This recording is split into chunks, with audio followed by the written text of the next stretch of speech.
Hello, everyone, and welcome to another episode of Every Horror Movie on Netflix, the podcast where we watch, review, and discuss every horror movie on Netflix.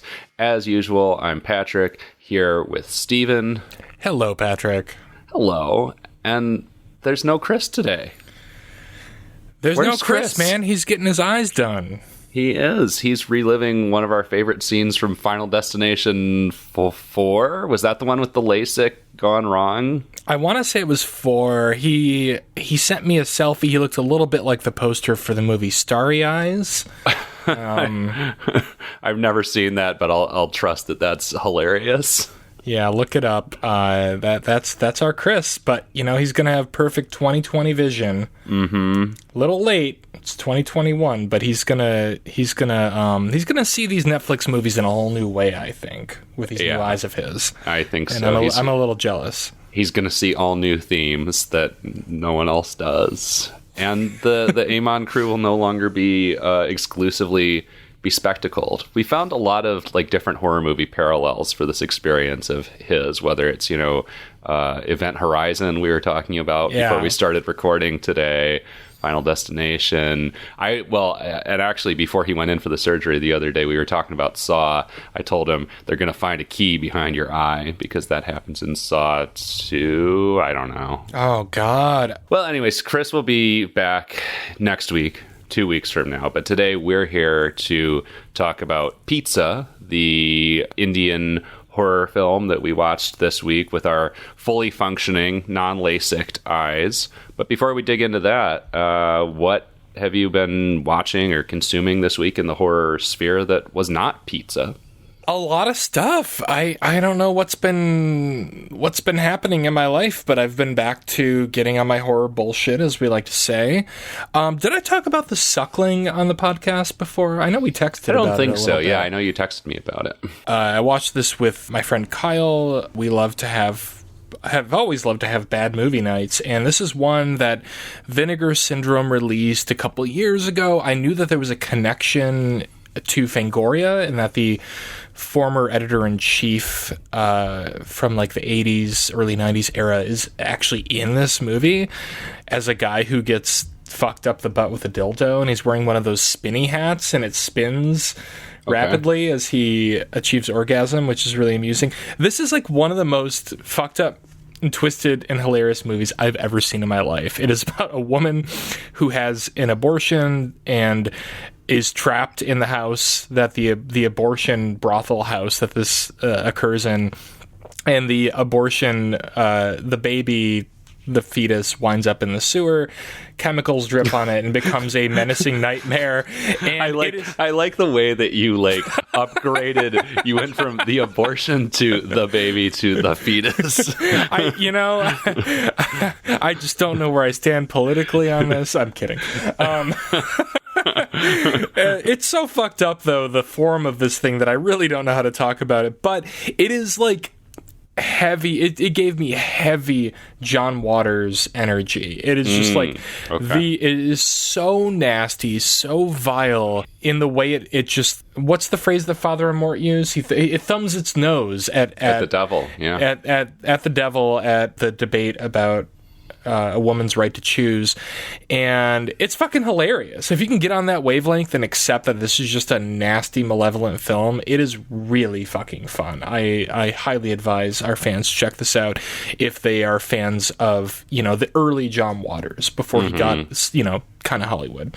Oh, love that stuff. I saw Near Dark for the first time, the Catherine Bigelow film, and I'd seen part of it when I was a teenager because it would always pop up on like cult movie lists, and I just couldn't get into it. It was a little slow for me. This time around, I really enjoyed it. It's beautifully shot, wonderfully acted. I don't know if I've seen a vampire movie that achieves what this film does. Like, the vampirism is so just kind of casual and dirty and gritty and nasty. You know, it's really just about a bunch of vagabonds trying to exist on the fringes of society, and they happen to be vampires. That's on Shudder. I think this might be the first time it's ever streamed on a major service. For whatever reason, maybe it's music rights or whatever, it's been hard to see, but I would recommend checking that out if you've never caught it.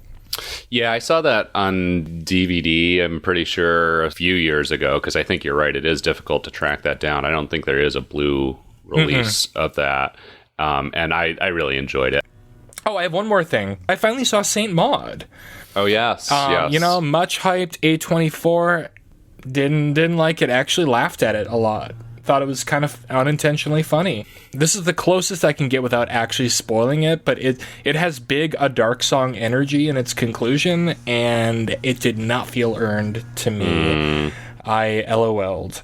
I will watch it again, because I wonder if I was just in the wrong mood, maybe. But this was hugely hyped and then completely swept under the rug, which is rare for an A24 movie. Like, I think they know when they have a bomb, even if it's critically acclaimed, and this went straight to the Epix channel, which I don't know anybody who has, and I can kind of see why. Patrick, what have you been up to, horrifically or otherwise?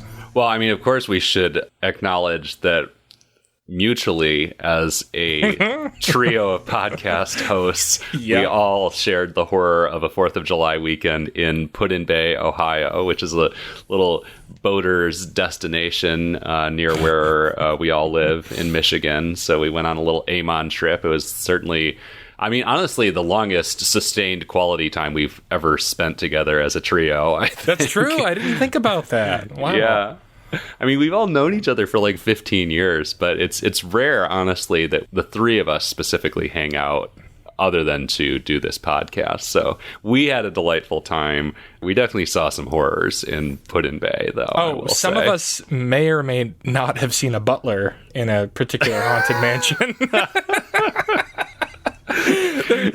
There's a mansion in Put-in-Bay that is also a apparently terrible winery, and as we were on foot this whole time. This is an island that is about 3 miles across, I think, and most people rent golf carts or bikes to travel. No, we hoofed it and hitchhiked. Yeah.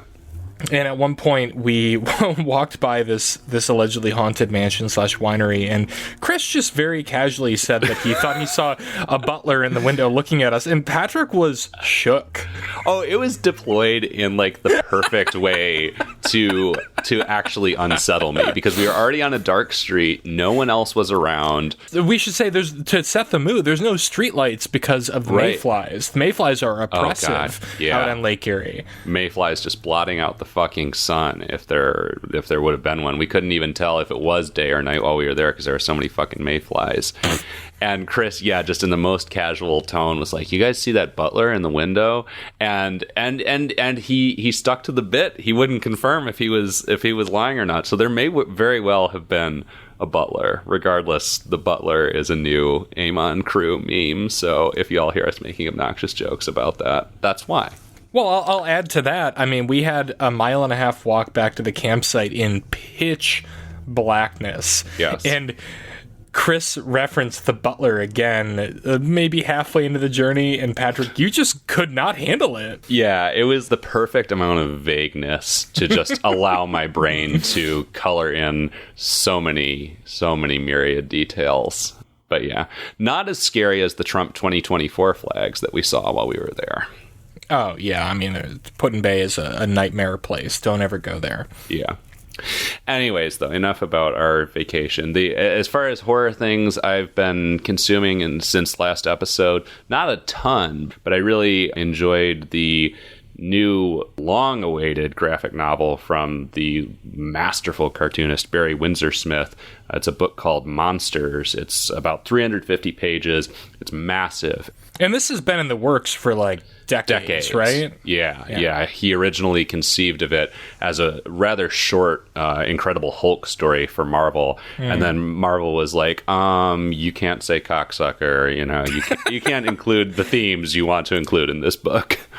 Oh, it's Marvel. I was going to say you can't go down on Catwoman, but Right. Well, I believe he also tried to sell it to DC, and the story became more and more like sort of epic in length over the years. And now, he's been working on it, I think 20 years or something, and it's finally out.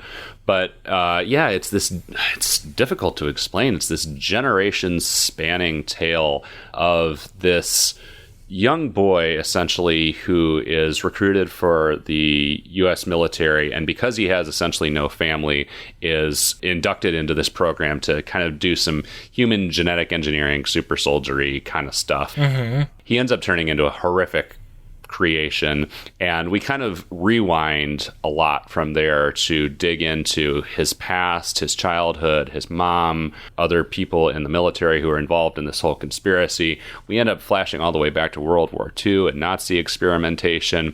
It's just very deep, kind of slow-paced storytelling where details that you learn early in the book get fleshed out late in the book, where you all of a sudden go, oh, this is how this all fits together. And it does take a while to kind of all gel, but it is beautifully drawn and really outstanding storytelling and character building, and really interesting choices he makes as far as sequencing this narrative. Just a very late career masterwork from a guy who's done some awesome stuff in his career. So would highly recommend Monsters by Barry Windsor-Smith.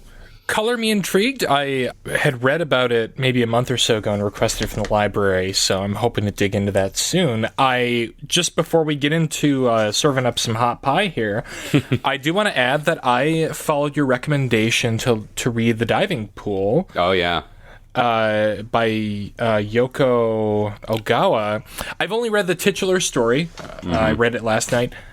Really intriguing stuff. Very, very simply written, very matter of fact, and very subtly horrific. There's a lot of intimating really creepy behavior and not quite seeing it through completely sane eyes. And I appreciated that. I cannot wait to see what the other two stories are like. Yeah, I'm glad you enjoyed it. So shouts out again to Paul Tremblay for putting me on the trail of that one, because it's paid off for me and Steven now, I guess. Yeah. Anyways, I think we should probably talk about the movie that we're here to talk about. Yeah, we should. Pizza. Wow. Pizza. I'd thought about selecting this movie several times just because of the title, because I thought, I don't know what pizza means something else than different. Like, it's such a bizarre title for a movie to begin with, but an Indian film named after an Italian delicacy. Yeah, I mean, it would have had my interest. Like, I would have wanted to review a horror movie named Pizza, no matter where it came from. But especially, I always love when we watch horror films from a different country and you can see, what scares people in a different culture. And I especially love, of course, Indian horror. I love Bollywood movies, and I love seeing Bollywood tropes and filmmaking techniques applied to the horror genre. As we all know, 1920 London Fear Strikes Again remains one of my favorite movies we've seen for this podcast. So that was kind of what sold me on this. Oh, I'll just say opening thoughts. Indian films have a lot of baggage on this podcast for me, because I feel like several of the Indian films that we've seen have been slightly or sometimes egregiously miscategorized as horror on Netflix. And I was very pleasantly surprised by this movie. This did not feel like something that was entirely crafted for an Indian audience. In India, censorship is wild, apparently, even more so than here in the US, and that's kind of my understanding is that's kind of why Bollywood exists. Filmmakers want to make movies that are not going to be censored and that you can take the whole family to. You gain higher box office receipts that way. So you get, your action, your sci-fi, your horror, your musical elements, your children's shenanigans, your marital disputes, everything all in one package, and often at a fairly low budget, kind of haphazardly directed. This movie, I felt like, was actually pretty focused and pretty well made for what it was. Yeah. It seemed like something that was made for an American market, maybe, to show at Fantastic Fest or whatever. Could be, yeah. not sure. It definitely looks good, though. It has the production value is fairly high quality, and it's a solid looking movie. But to kind of set it up, to tee up like the actual concept here and what we're talking about, we've got a pizza delivery driver named Kunal. He has a girlfriend, wife. That was a little unclear to me what their relationship status was. I gotta say, just to throw this in there, like in the first seconds of this movie, I thought it was his sister, and then I was like, oh, it's his girlfriend. Okay. Oh, it's his wife. Oh, she's pregnant. Like, little odd there. You had a little diving pool energy going on there. Yeah, right. Anyways, their relationship is struggling a little bit. Nikki is a horror aficionado, a horror writer. Horror bae, I would say. Horror bae, yeah. Nikki is horror bae. And Kunal doesn't exactly approve of her dalliances in this. He kind of wants her to like get a real job and start doing something to support them a little more, since he's only surviving on tips himself. And he gets into a kind of strange occult situation one night when he goes to his boss's house to deliver a package. And the boss's wife has been possessed and is acting kind of weird. The wife's name is Priya. She's talking about Anjali. Right. And he's supposed to deliver this package, these chocolates that, it's kind of the MacGuffin of the movie, I guess. Yeah. So basically, you got a pizza delivery boy grappling with interference from the spirit world. Because after this encounter with the boss's wife, he goes to make a delivery and gets thoroughly fucked. The person who's bringing the pizza to turns quite ghoulish. The house locks. He gets locked inside, and he's just trying to fend for himself, trying to reach the outside world. And that's a good chunk of your movie right there. It's just him being locked in this damn house trying to get out. What's the movie we watched where they couldn't get out of the house recently? Oh, wait. Further Instructions? I think so. Yeah. It's got a little bit of that energy where like he's in there and he knows shit's fucked up. And we spend a lot of time wandering around and stuff's popping out of the corners, but he can't get out. And like, his wife comes to the door, the husband comes to the door and thinks that he's, the other man who's cheating with the wife. I like that stuff. Yeah, there's lots of just like sort of supernatural happenings. Like he can't, they can't breach this door by any means whatsoever. Just everything is a little wonky, a little off in this house. It's very Beetlejuice, this house. Yeah. There's like weird art objects everywhere. He tries to like break the stained glass window with a baseball bat, and the fiberglass baseball bat just like blows up into smoke practically. Yeah, I like the way the kind of laws of nature just get rewritten in this house for a while. The woman who was supposed to buy the pizza is pursuing him around. She's pregnant. There's a thing about pregnancy in this because the boss's wife, who seemed to be possessed, was pregnant. And then the woman who Kunal gets trapped in the house with is also pregnant. Just weird goings on. Weird goings on, and to what end? I spent a lot of this movie kind of wondering, what's this all about? What are we doing here? Why for this character is this happening? And spoilers, I don't know if I really have an answer to that question after sitting through the whole thing. Oh, I absolutely do. But great. Yeah, it definitely feels aimless for a bit. We open the movie with kind of a fun prologue where Kunal is making a delivery and there's a ghoulish zombie-like creature pursuing him on an elevator. That turns out to be a dream. And it's good. It's a good cold open because honestly, after that, we just spent 15 minutes dealing with like Kunal and Nikki's like relationship issues. And really nothing spooky at all going on for a bit. So it's a smart idea to open it with something a little spooky. And then he's just in the house wandering around for quite a while. And it did, at a certain point, feel a little loose, a little shapeless, a little aimless to me. But the ending, which is like one of those, like, we know what the spoiler room is going to be for this movie, because holy shit, there's a twist in the like last 20 minutes of this that just turns everything upside down. And that was enough to sort of explain some of the shapelessness that had come before, and it had me screaming. We were talking about this before. We're sad Chris couldn't watch this one because Chris would have been screaming. He would have been screaming all the way to hell. I mean, like, that twist is I'm not a fan of when movies do this, where they just like retcon the movie within the movie, Yeah. which is essentially what happens. And I still wound up with some questions afterward.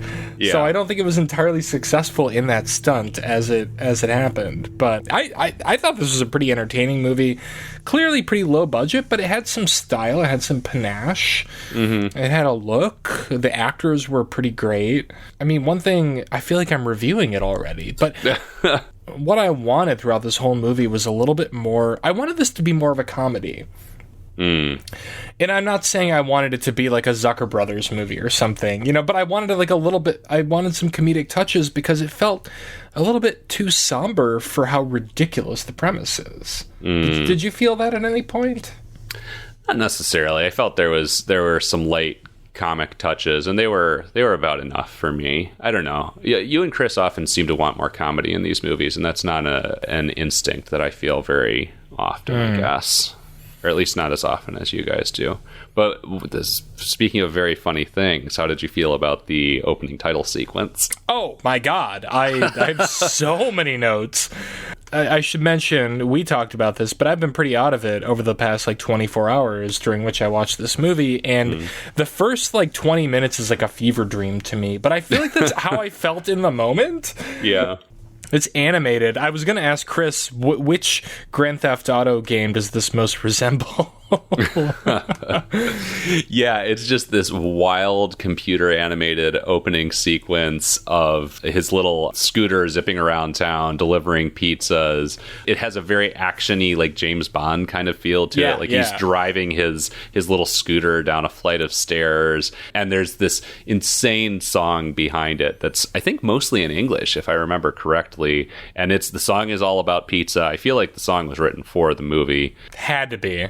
And it ends with a huge burp sound effect. And if I remember correctly, there's a visual of someone burping too. Burping out the word pizza, I think is how it ends. No. Okay. Well, I wrote in my notes that it burps out Kunal on his motorcycle. Oh, you're right. Yes. It was such a Tim and Eric moment. That's why, okay, I'm glad you brought this up, because this is why I think this movie would have benefited from a little bit more absurd comedy instead of just kind of the dreary procedural setup that we get post-credit sequence. I think this could have been a pretty subtly sly funny movie in the vein of Office Space or something, because a lot of it is centered on just the day in day out of a guy who works for a pizza chain and thinks that in 3 years he's going to own the pizza chain and he's got to work his way up the ladder. Yeah. Before we discuss this any further, I feel like we should drop in a little bit of this opening song, burp and all, so that the listening audience can enjoy this.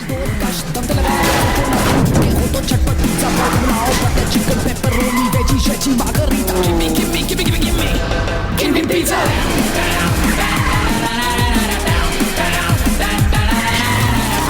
बजेगा, सब में बजेगा, तुझे भी मिलेगा साला कोई ना बजेगा।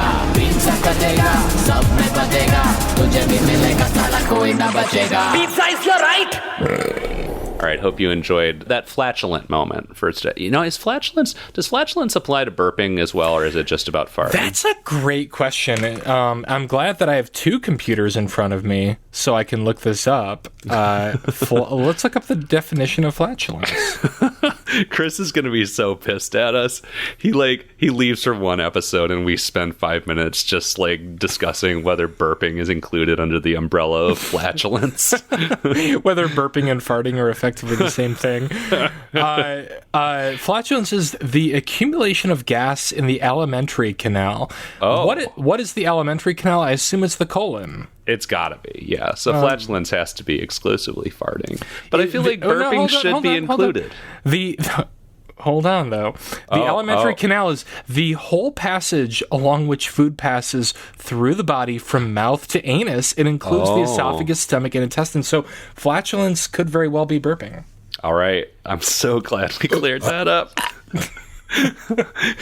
Was that a real burp? It's the best I could muster. It's kind of weak, but I'm proud of you. We'll fix it in post. Yeah. I'll just replace it with the burp from the opening titles of Pizza. Oh my Jesus God. Christ. I wanted to mention something in my notes. So back to our protagonist and his wife. I wrote down this line early on because I felt called out. He says to her, the way you've done up the decor, your weird lifestyle, you don't socialize, non-stop horror movies, everything is horrific here, including you. And I'm like, that's all I want to hear from a man. Oh, man. Yeah. Did you recognize many of the like posters that she had up? I feel like there was one that I recognized, and that was about it. I forget what it was now, though. There was a like Mondo Sunset Boulevard poster. Oh, nice. That I've wanted to buy a copy of, but it's very expensive unless I get a cheap knockoff. And I was really impressed by that. They've got the House by the Cemetery poster on their door. A couple others I didn't recognize. There's a like Italian Joan Crawford. Oh, yeah, that was poster. one I was wondering about. I don't know what that movie is. It's like Circle of Terror, it seemed to be what it would translate to. I've never heard of it. But yeah, clearly they've got like this cute little long box of DVDs by the window, horror DVDs. Yeah. I appreciated those touches because it reminded me of my own existence. Nikki seems awesome. I mean, yeah, like maybe she does need to get a job because it seems like pizza delivery boys' wages are not much for a household of two to survive on. But Nikki seems awesome. Let's just let that be said. She does seem awesome. I mean, she's pregnant. I don't know if she's on maternity leave or anything. Oh, gosh, yeah, we forgot to mention that. She's part of the string of pregnancies in this movie. Yeah, there's a lot of pregnancies. It kind of reminded me of The Wind a little bit, where I'm like, wait, is this person really pregnant or is this a dream? Like, every woman is pregnant. There's only two, but it no, there's three. Me. There's three. I meant in The Wind. Oh, in The Wind, yeah. Yeah, in The Wind, I was like, I don't know if this is a dream or not, if this is like some like pregnancy anxiety dream or whatever. In this, though, yeah, it definitely seemed to be a theme that women, any woman that shows up is pregnant. Well, and, I appreciate, because we've talked on this podcast many times about how, there's these characters in some of these movies we watch where there's a female character whose primary character attribute could just be described as pregnant. She's the pregnant character. Prego. And she exists, like, exclusively to be threatened and to have her body and her fetus's body threatened. And honestly, that's not really so much the case in this. Like, yeah, I mean, again, we're going to get into this more in the spoiler room, but Nikki surprisingly isn't just like a threat object. And yeah, actually, I'm not going to say any more about it at this point because, again, twist. Holy shit. Holy shit. I mean, listener, I totally understand if you have no idea what we've been talking about for the last 20 minutes. Like, this is a really hard movie to talk about, as Chris would say. Yeah. It just by its nature, it really kind of has its own sort of vibe, its own sort of pacing. It's a little maybe Baskin-esque as far as pacing goes. Like, I couldn't think of another comparison better than that. I think part of the problem, too, is that by the time the twist shows up, it is fairly late, but it does recontextualize the entire movie. And so, having watched it, like the most recent thing in my memory is that twist, which was just sort of mind-blowing. And you want to talk about it on those terms, and it's difficult to kind of reconstruct the narrative as it's originally presented to you and not just think of it all in the way things wind up being recontextualized by the twist, Yeah. But I want to circle back around to, your comments about, kind of making it funnier. One thing that I did kind of notice was there's an interesting, like, different actors and different characters sort of seem to be coming in from very different sorts of movies. Yeah. I'm thinking of, like, when Kunal finally does get out of the haunted house, which is, again, sort of an interesting misdirect, I want to say, in a way, because you think he's going to be in there for a while, but he gets out of the house for all the time that he does spend in there, fairly early in the movie, like maybe halfway through, and then it's like, oh, okay, so what else is going to happen now? Yeah, but then it's like, wait, what? How is there another hour left of this movie? What the hell is going to happen? Right. But when he does get out, he runs into a couple policemen. And these policemen are like, both of them are like mugging. Like, they're just like doing these like bug-eyed faces. They seem to be played strictly for comedy, at least the performances. But the writing doesn't really give them anything particularly funny to do. But the performances seem extremely broad and as though they've just walked in from, a Zucker production or something. You're right. The writing is, it's a pretty, harrowing police encounter. He's in this house that's been abandoned apparently for years, but he thought he was in an actively haunted house with ghosts. And, these policemen are very threatening, verbally, but physically, they're just having the time of their lives. They've got weird mustaches and they're just hamming it up. Yeah. I thought that was interesting. And, when I said I wanted more comedy in this movie, I think maybe that's what I'm talking about, but it comes way too late that it starts to get kind of goofy to the point that it feels very jarring. Mm-hmm. Yeah, the twist especially definitely brings a little more humor into the plot than we see earlier in the film, which, I mean, I guess again, is kind of part of the recontextualization, but we need to stop trying to talk about the twist because we're not going to be able to talk about it until we get into the spoiler room. It's too wild. It's too wild. I think we should review it. I feel like we probably should. We can speak more freely. I have a ghost to get off my back about this movie. Yes. Patrick, would you pizza, not the food, the movie? Yeah, you can review both if you want to, but would you view it, cue it, or screw it? I mean, I would definitely view Pizza the food, and I think I'm also going to give Pizza the movie a view it. Like I said, it felt a little shaggy and a little slow to me early on, but the twist was a jaw dropper that just put a gigantic grin on my face, and I was delighted by the way it kind of rewrote these two lead characters that had failed to sort of gel to me in a certain way. And just, as I've said, turned the entire thing on its head in a really enjoyable way. I had a lot of fun with this one. How about you, Steven? View it, cue it, or screw it? I'll give it a cue it. I mean, this is not what I was expecting. I mean, this thing has been on Netflix forever, and I just thought it was going to be another potentially miscategorized film because that has been a theme on the show. I don't think it's great. I don't really like the twist, but I felt like this was made with a vision. This was made with intent, and it followed through on the crazy journey that the director and writer wanted to create. I was consistently surprised by it. I will say it looks good for a low-budget movie. The acting is great. There are some genuinely upsetting and unsettling images in it, too.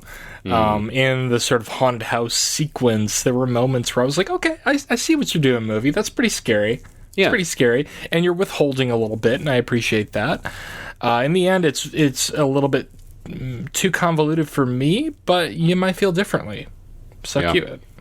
All right, well, we're going to head down to the spoiler room in just a minute, but before we go down there, we've got a convention coming up. Jesus. We're going to be at our first ever horror convention, Motor City Nightmares, in Novi, Michigan, or Detroit if you live anywhere except Southeast Michigan. You can just call it Detroit. That's fine.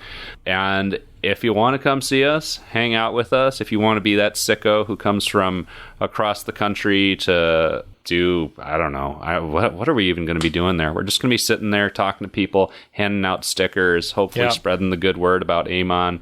Come on out. We'll probably be recording, so you might even find your way onto the podcast itself if you come visit us.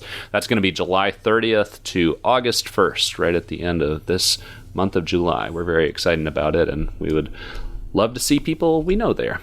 Yeah, and if you show me your vaccination card, I'll kiss you on the lips. How about that? If that sweetens the pot, come on down. It could be an incentive, could be a disincentive. You never know. And also, as always, go to our website, everyhorrormovieonnetflix.com. We've got a merch store out there if you want to buy some clothing or other memorabilia to show everyone how much you love Every Horror Movie on Netflix. We've also got a list of every movie that we've ever reviewed, including the ratings for it. Also, follow us on your social media platform of choice at AmonCast, EHMONcast. We love to hear from you in whatever way you choose to get a hold of us. Tell us what you thought about our latest episode, which movies you've watched, what you thought about them, what movies you want to see us review in the future. We always love to hear from you. And especially we love to hear from you when you're leaving us a nice 5-star review on iTunes or your podcast provider of choice. It helps people find the show. Makes us feel good, gives us some good feedback. So if you're enjoying the podcast, go leave a little review. Everyone benefits. Oh, the only thing better than a perfect hot pie out of the oven, straight out of the oven, steaming, is a 5-star review. We love it. We love it. Absolutely. All right, well, we're going to go pull Mama's box of Totino's pizza rolls out of the freezer and head down to the spoiler room and heat them up. So join us. See you down there. Totino's. Start the music right. Totino's. How did you know? Totino's. Everybody's talking about Totino's. Hot pizza rolls. All right, we're down in the spoiler room. I got some rolls in our mouth. Oh God, nobody. You want to go nuts? Come over to my house and see a pizza roll. We referenced that last episode too. We did. We're deranged. Yeah. If anyone out there is like, what's wrong with these men? Like, go look up Tim and Eric Totino's, and you too can be part of the meme. Anyways, let's talk about the spoilers from Pizza. Oh, this movie has some punk rock pizza in it. For sure. What the fuck? Like, we think we have a grasp on what this movie is, what we've seen, what we've felt. Yes. And then we think our protagonist is about to commit suicide. He sings that he has nothing left to live for because his wife is missing. Yeah, because we've seen Nikki show up at the haunted house earlier on, and the two sort of ghoulish, ghostly figures who had been stalking Kunal then show up and appear to just chop Nikki's head off, potentially. But no one really knows where she is. She might be dead. She might be missing. Kunal is kind of getting gaslit by his coworkers who are just like telling him he's crazy, essentially. And we really don't know what's happening. Kunal takes some time off work. His boss gives him some time off work, gives him some money. And Kunal goes to the top of this high rise in development, I think. Right. Yeah. It's like under construction. It's a tall building that's actively being built. And we think he's going to jump. And all of a sudden, who walks out but Nikki? And they embrace, they kiss, they hug. It's like, oh, we did it. We succeeded.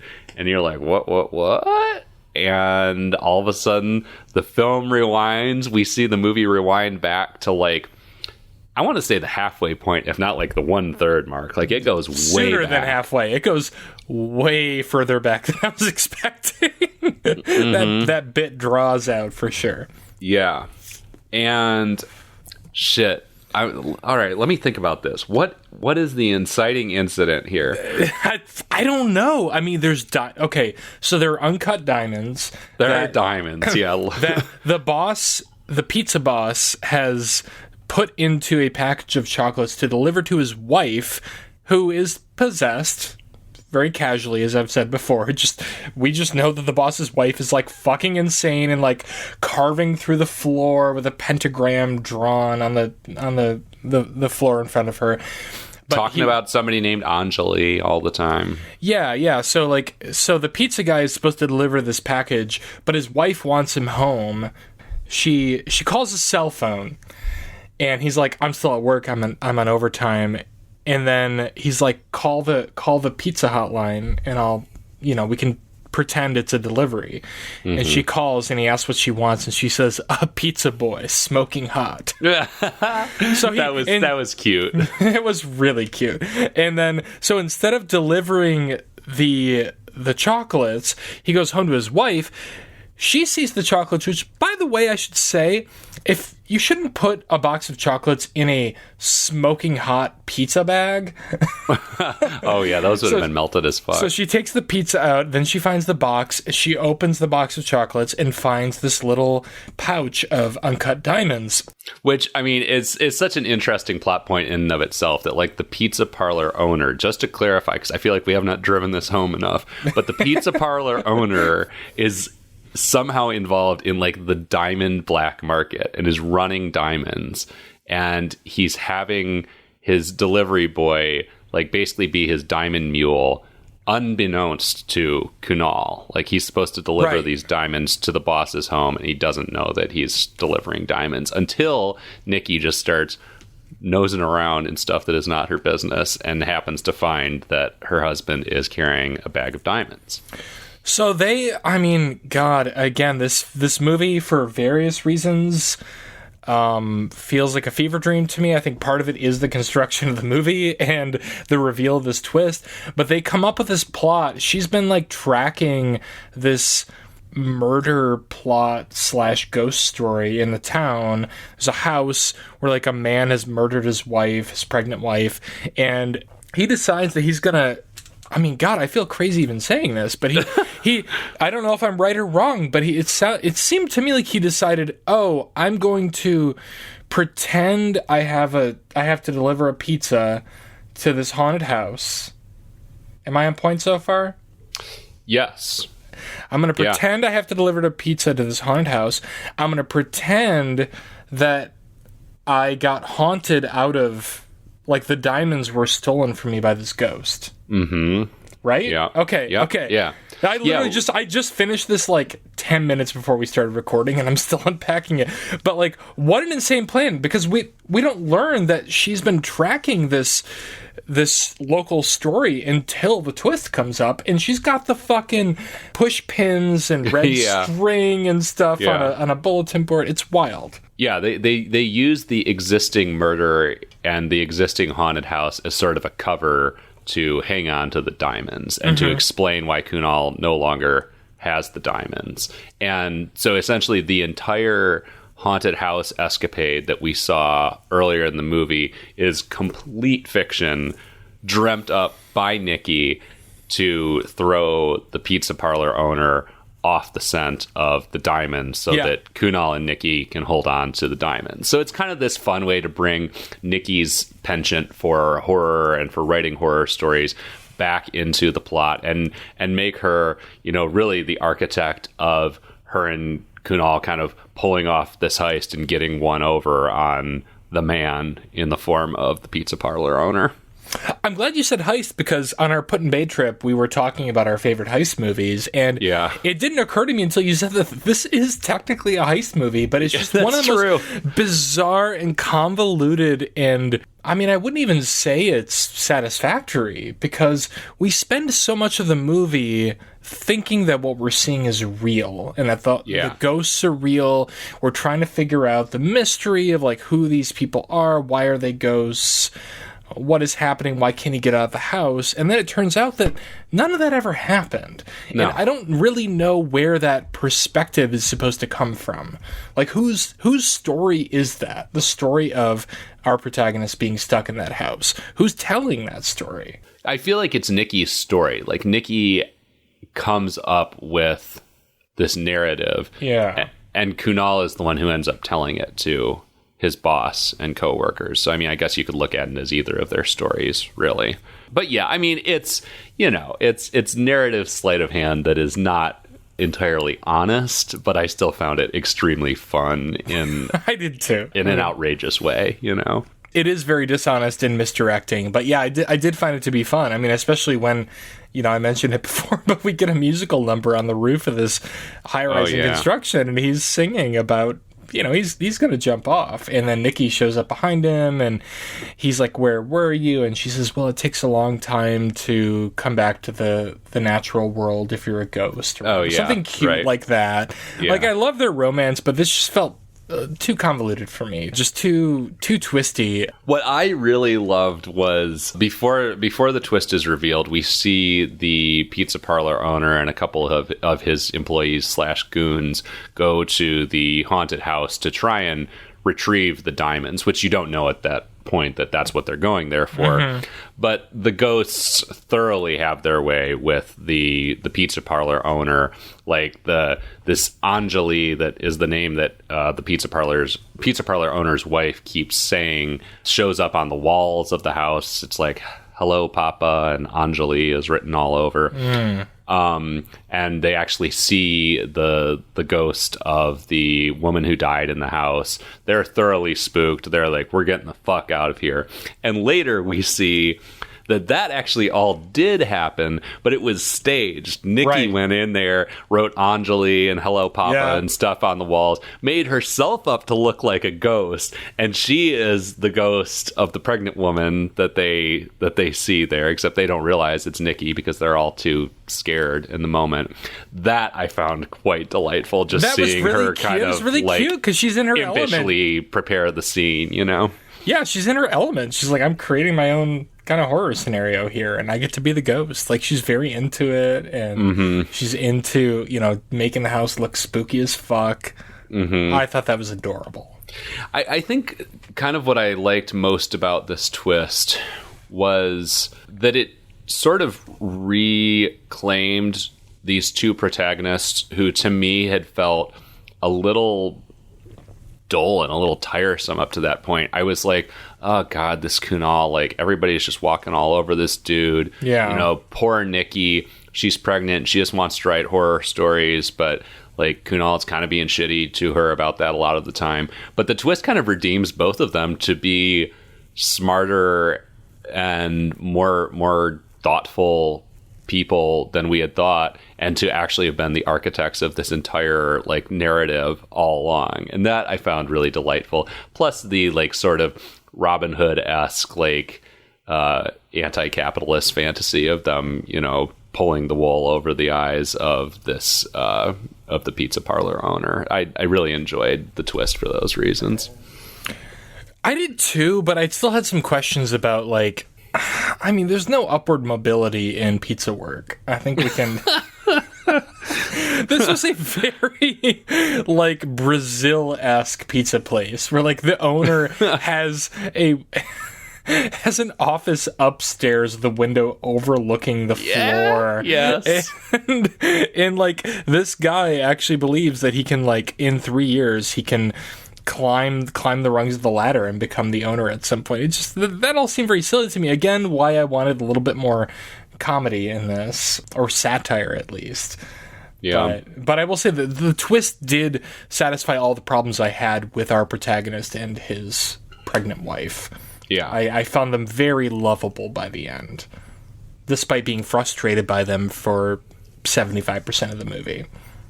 Yeah, it's just, it has an audaciousness about it that you just are not expecting by that point in the movie. It feels up to that point like a capable but not necessarily thrilling movie, and then all of a sudden it's like, oh, you were doing this whole other thing. And it's a wonderful reversal of expectations, or it was for me anyway. Yeah, it pulls the rug out from under you, but you never realized there was a rug in the first place, and that is it is really fucking clunky, I have to say, but I appreciated that about it. It's a big swing. Yeah. And it didn't work for me on all levels, but it's what I needed if this movie was going to be an hour and 45 minutes long. Right, yeah.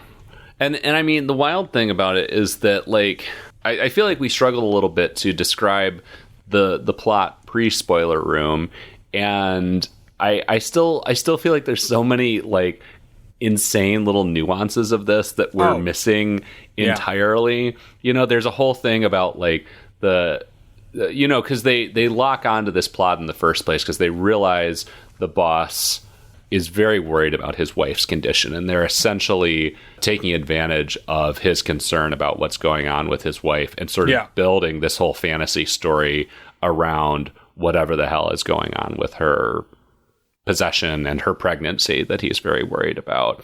And there's a lot of details around that I feel like we're just completely like dropping the ball on, but like there's a lot going on here. Let's just put it that way. No, I mean, there is and there isn't. Like, that stuff is on the table, but it's not really dealt with in a complicated way. Like, that's why I think I've said twice now that the owner of the pizza place, his wife is casually haunted, because it's just like a thing that's just like a problem he has in his life, but it's like, oh, my wife's a drunk or something. It's like not treated with any kind of seriousness. Right, because that, from what I remember, we can actually take at face value, right? Like, she actually is just possessed or mentally unstable or something. Like, that actually is a thing that's happening. in the universe of the movie, as opposed to all the other like fabricated haunting in this film. When our protagonist and his wife are trying to figure out like how do we make away with these diamonds, how do we get away with this, they're trying to figure out what his weakness is, and our protagonist decides, his weakness is he's prone to believing in the supernatural. But I do think his wife is actually haunted, because we see her, and I took that at face value.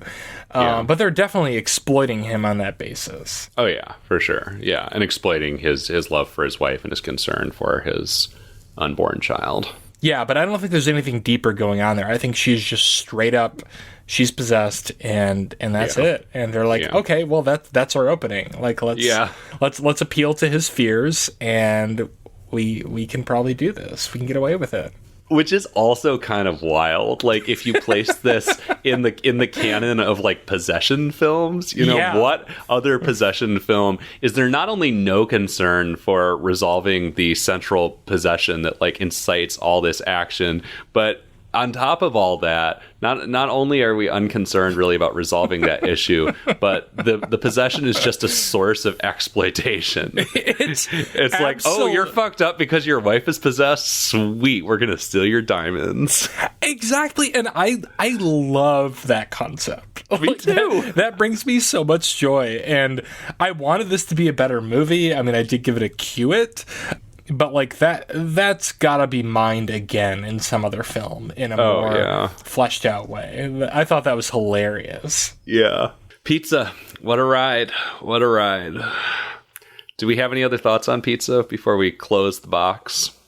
Oh, I mean, this was completely random, but everybody seemed to have one of those fancy old-fashioned calendars where you like peel off the date and the day. Oh, yeah. Did you notice that? Like, there was a lot of production design in this that I thought the production design was on point. Like, every space felt alive, but that was a touch where I was like, does this mean something? Like, what is that about? And there's one scene when he delivers the pizza, actually, to the haunted house. There's a piece of art in a frame exposed to the elements next to the front door. Like like this like avant-garde image in a poster, like production design out the ass on this movie. And I don't know if any of it's realistic, but I appreciated knowing some production designers. I appreciated seeing that department head's work on screen. Yeah. I'm curious about this director though, because I did feel like, as convoluted as the plot was, this was a really well-made, low-budget movie, and I greatly enjoyed it. Oh well, this was the last movie he directed, so. Wait, like, he died? Or just this is his most recent movie? He did. He ate too much pizza. Oh, damn. No, he's alive, but he hasn't made anything since this. He was a second unit director on Wazir, and I don't know what that is. But I thought there was a lot of talent behind the camera here, and I'm disappointed that there's not more to check out from this dude. Yeah, I would like to see more. I'd watch a pizza, too. All right, so we're gonna kind of subvert conventions, much like pizza. On our next episode, we are going to dive into the Fear Street trilogy on Netflix. Yeah, I mean, normally this next episode would be your week to pick, but we figured we would do something a little timely since Fear Street has been, drip dropping into our collective cultural consciousness this month, and we're gonna do one of those episodes where we review the whole series, and then Steven's gonna pick a movie for us to watch the episode after that. Can't wait. All right. Well, we will see you next time for Fear Street. For every horror movie on Netflix, I'm Patrick. I'm Steven. See you next time.